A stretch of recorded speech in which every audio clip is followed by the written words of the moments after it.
পৃথিবীতে যদি ভালো কোনো শুটকির খাবার থাকে তাহলে আমি বলবো এই বড়াটা মিস করা যাবে না। খুবই মজার, খুবই টেস্টফুল। এটা চাইলে আপনি সংরক্ষণ করে 1 মাস, 2 মাস, 5 মাসও খেতে পারেন।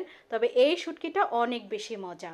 এটা হচ্ছে নরসিংদীর একটা বিখ্যাত বড়া, যেটা আমরা কম বেশি অনেকেই জানি না, এবং অনেকে জানলেও কখনো বানায় না, কারণ এটা বানাইতে একটু পরিশ্রম বেশি। শুটকিগুলো প্রথমে ধুয়ে সব কিছু একসাথে ব্লান্ড করে তারপর হচ্ছে কচুর পাতা দিয়ে মুড়িয়ে আপনি তেলে ভেজে গরম ভাতের সাথে খেয়ে দেখবেন। এই বড়াটা যখন আপনি খাবেন আপনার মনে হবে জীবনে এই খাবারটা কেন আমি আগে খাইনি। এত বেশি মজা এবং টেস্টফুল একটা বড়া। এটাকে বলা হয়েছে চ্যাপা শুটকির বড়া।